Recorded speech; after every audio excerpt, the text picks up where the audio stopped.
ठाकुर जी दान से मिलेंगे, केवल दान करते रहो पूरे दिन, सुबह ये दान, दोपहर वाले सत्र में ये दान, रात्रि में सोने से पहले ये दान, नहीं मिलेंगे।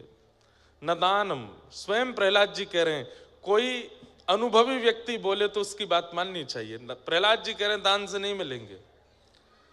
न तपह, आप नैमिषारण्य में बैठ करके किसी पेड़ पर लटक करके उल्टे बैठ करके भजन करो, ठाकुर जी मिल जाएंगे? ना मिलेंगे। न दानम न तपह एज्य, यानी कि यज्ञ से मिल जाएंगे। खूब हवन करो महाराज, कुंटलों हवन करो, क्या उससे ठाकुर जी मिलेंगे? नहीं मिलेंगे। न शौच्यम, शौच्य मतलब पवित्रता, दिन में 3 बार नहाओ, सुबह उठ के नहाओ, दोपहर में फिर नहाओ, रात्रि में सोने से पहले फिर नहा लो, इतने पवित्र रहो, ठाकुर जी मिल जाएंगे? नहीं मिलेंगे।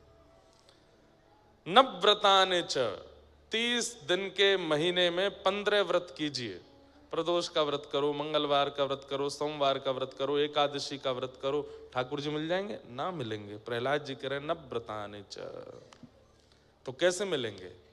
बोले प्रीयते मलया भक्त्या हरिरन्यत विडंबनम, उत्साह पूर्ण भक्ति, उत्साह पूर्ण प्रेम। उत्साह किसको कहते हैं? एक्साइटमेंट। उत्साह किसको कहते हैं?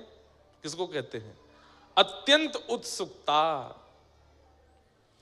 जैसे प्यासे को पानी चाहिए, लेकिन पानी ना मिले, दूर कहीं नल दिखाई दे जाए तो वो नल देख करके कितना उत्सुक हो जाता, आप पानी पीऊंगा, आप पानी पीऊंगा, आप पानी पीऊंगा।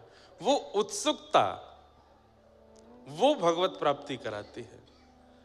तो प्रहलाद जी महाराज से किसी ने कहा तो फिर दान पुण्य यज्ञ आदि इनका क्या अभिप्राय है जब इनसे ठाकुर जी मिलने ही वाले नहीं है?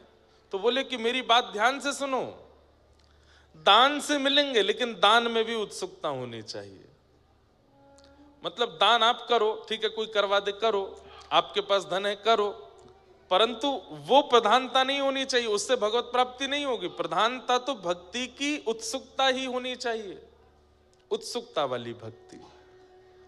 मुझे चाहिए श्याम सुंदर, चाहे जैसे मिलो मिलो, ये उत्सुकता। अच्छा, एक इसका और अर्थ है। प्रहलाद जी से किसी ने कहा कि आप कह रहे हैं ना दान से मिलेंगे, ना तप से मिलेंगे, ना यज्ञ से मिलेंगे, ना इससे मिलेंगे, ना उससे, और कह रहे हैं भक्ति, तो फिर शास्त्रों में दान पुण्य यज्ञ आदि का इतना विवेचन क्यों किया गया? तो श्री प्रहलाद जी महाराज बहुत सुंदर उत्तर देते हैं। प्रहलाद जी कहते हैं, कोई व्यक्ति भूख के कारण आपके घर आया, आपने उसको 4 प्रकार की सब्जियां परोस दी, आपने उसको 2 प्रकार का मिष्ठान दे दिया, आपने उसको 5 प्रकार का पेय दे दिया, लेकिन रोटी खाने को नहीं दी। आपने कहा सब्जी से ही पेट भर लो। लो महाराज, मटर की सब्जी, बैगन की सब्जी, आलू की सब्जी, पनीर की सब्जी। बजरंगदास जी महाराज बोले हमारे घर आना महाराज जी प्रसाद पाने। मैंने कि ठीक है। थाली लगाई बड़ी वाली, उसमें कम से कम नहीं तो 12 प्रकार की सब्जियां, 15 प्रकार का मिष्ठान, और महाराज 2 प्रकार के चावल, और ना जाने क्या क्या सामग्री। हम देखते जा रहे हैं, रखते जा रहे हैं। तभी हमने कहा भैया रोटी? बोले रोटी नहीं बनाई हमने। रोटी से क्या मतलब, आप तो बस यही सब्जियां खा करके पेट भरो। कितना विचित्र लगेगा, बिना रोटी की सब्जी कौन खाता भाई? ठीक वैसे ही श्री प्रहलाद जी महाराज कह रहे हैं, बोले दान पुण्य यज्ञ हवन आदि आदि ये जितने भी साधन हैं, ये सब तो सब्जियां हैं, लेकिन मैं श्याम सुंदर का हूं, श्याम सुंदर मेरे हैं, ये प्रेम लक्षणा भक्ति रोटी है।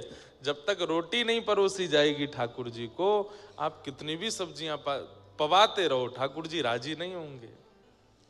हाँ, कोई बहुत भूखा व्यक्ति आया, आपने भले ही 5 प्रकार की सब्जी नहीं दी, आपने कहा भैया सब्जी नहीं है पर हाँ 4 रोटी रखी हैं, आप कहो तो हम गुड़ दे दें, नमक दे दें, मिर्च दे दें। बोले आप रोटी ही दे दो, हम गुड़ से खा लेंगे, नमक मिर्च से खा लेंगे, और कुछ नहीं मिले अकेली रोटी खा लेंगे, आप रोटी दे दो, क्योंकि पेट भरने की सामर्थ्य उसी में है। ऐसे ही नाथ की, ठाकुर जी की जो प्रेम की क्षुधा है, उसकी निवृत्ति तो भक्त के प्रेम भक्ति से ही होती है। बाकी के साधनों से ठाकुर जी ठीक है, वो उनको राजी करने के लिए, आकर्षित करने के लिए, एक्साइटेड करने के लिए, ठाकुर जी की मेहमान नवाजी में और बढ़िया करने के लिए इतना सब आप प्रस्तुत करो, यज्ञ भी करो, दान भी करो, तप भी करो, व्रत भी करो, लेकिन चित्त में यदि प्रेम लक्षणा भक्ति नहीं है तो ठाकुर जी राजी नहीं होंगे। प्रियते मलया भक्त्या, ध्रुव जी महाराज को 4 महीने के भजन से ठाकुर जी मिल गए, तो कई संतों ने तो कमंडल फेंक दिए, बोले हम यहां 1000 साल से बैठे, हम बाबड़े हैं, 100 साल हो गए हम अपना घर बार छोड़ के बैठे हैं, हमको नहीं मिले, और वो राजा का बेटा उसको 4 महीने में मिल गए ठाकुर जी। तब नारद जी महाराज प्रकट हो गए, और प्रकट होकर के नारद जी ने एक कथा सुनाई। बोले 2 भक्त एक साथ गए भजन करने के लिए, मैंने ठाकुर जी से कहा 2 भक्त एक साथ आए हैं, आप कब कब किसको मिलने वाले हो बताओ। बोले एक भक्त से जाके कहो उसके वृक्ष में जितने पत्ते हैं मैं उतने दिन में आऊंगा, वो जिस वृक्ष के नीचे बैठा है उसमें जितने पत्ते हैं मैं उतने दिन में आऊंगा, और दूसरे से कहना वो जिस वृक्ष के नीचे बैठा उसमें जितने पत्ते हैं उतने वर्ष में आऊंगा। नारद जी बोले दोनों एक साथ आए हैं, दोनों एक साथ कर रहे हैं, दोनों वट वृक्ष के नीचे बैठे हैं, दोनों के वृक्षों में असंख्य पत्ते हैं, आपने इतना भेदभाव क्यों किया। ठाकुर जी बोले हम बताएंगे नहीं, तुम जाके बस कह दो, अपने आप पता चलेगा। पहले भक्त से जाके कहा अरे भैया तेरे तो भाग्य खुल गए, अरे नारद जी कब मिलेंगे भगवान। बोले बस कुछ दिन की बात और है। बोले कितने दिन। बोले ऊपर जो वृक्ष है इसमें जितने पत्ते हैं इतने दिन में मिलेंगे। उसने ऊपर पत्ते देखे, सिर पटकने लगा, अभी इतने दिन और लगेंगे ठाकुर जी को। अरे पत्नी छोड़ के आया, बच्चे छोड़ के आया, परिवार छोड़ के आया, सब घर बार छोड़ करके मैं आया, इतने दिन और लगाएंगे ठाकुर जी। रोने लगा। नारद जी बोले तू तो रो रहा है, उसका दूसरे का क्या होगा, उसको तो उतने वर्ष में मिलने वाले हैं। चल भैया थोड़ी और बोले मैं प्रतीक्षा नहीं, इतने दिन कौन प्रतीक्षा करे, मैं तो जा रहा हूं। नारद जी दूसरे भक्त के पास गए, नारद जी प्रणाम, भगवान कब मिलेंगे। बोले भैया तुम्हारे ऊपर वृक्ष में जितने पत्ते हैं उतने वर्ष में मिलेंगे। इतने में ही वो नाचने लगा, उछलने लगा, नारद जी के साथ ही नृत्य करने लगा, उन्हीं की भुजा उठा करके नाचने लगा, जय हो आज मेरे कान तृप्त हो गए, मेरा जीवन तृप्त हो गया, मेरा सर्वस्व तृप्त हो गया। नारद जी बोले तेने भैया कुछ उल्टी सीधी बात तो नहीं सुनी, मैंने यूं कही इतने वर्ष में मिलेंगे, तो इतना नाच क्यों रहा है, कितने पत्ते हैं पता है, इतने वर्ष और लगेंगे। उस भक्त ने कहा मुझे इस बात की चिंता नहीं कि अवधि कितनी लगेगी, पर आपने ये कहा कि मिलेंगे, मुझे इसी बात से ही प्रसन्नता है कि वो मिलने तो आएंगे, आज नहीं तो कल आएंगे, कल नहीं तो परसों आएंगे, परसों नहीं तो 20, कभी भी आवे, लेकिन ठाकुर जी ने ये कहा है ना कि वो मिलेंगे, अब वो चाहे जब आवे, मुझे उसी में प्रसन्नता है। इतने में ही ठाकुर जी वहीं प्रकट हो गए और प्रकट होकर के उस भक्त को दर्शन दे दिया। नारद जी महाराज बोले आप झूठे, आपके वेद पुराण झूठे, आपकी सब बातें झूठी, और ऊपर से मुझे भी झूठा बना दिया। ये क्या किया आपने, आपने तो कहा था इतने वर्ष में मिलोगे। ठाकुर जी बोले लगना तो इतना ही वर्ष था, लेकिन तुमने जैसे ही कहा मिलेंगे तो उसकी इतनी उत्सुकता बढ़ी, इतनी उत्सुकता बढ़ी कि उसकी उत्सुकता में जो वर्ष की अवधि थी वो क्षण भर मात्र हो गई, और क्षण भर में वो सारे वर्ष पूर्ण हो गए और मैं तुरंत प्रकट हो गया। समझ में आई बात। मुझसे राधा रमण जी को मिलने के लिए 10 साल का समय और है, मान लो।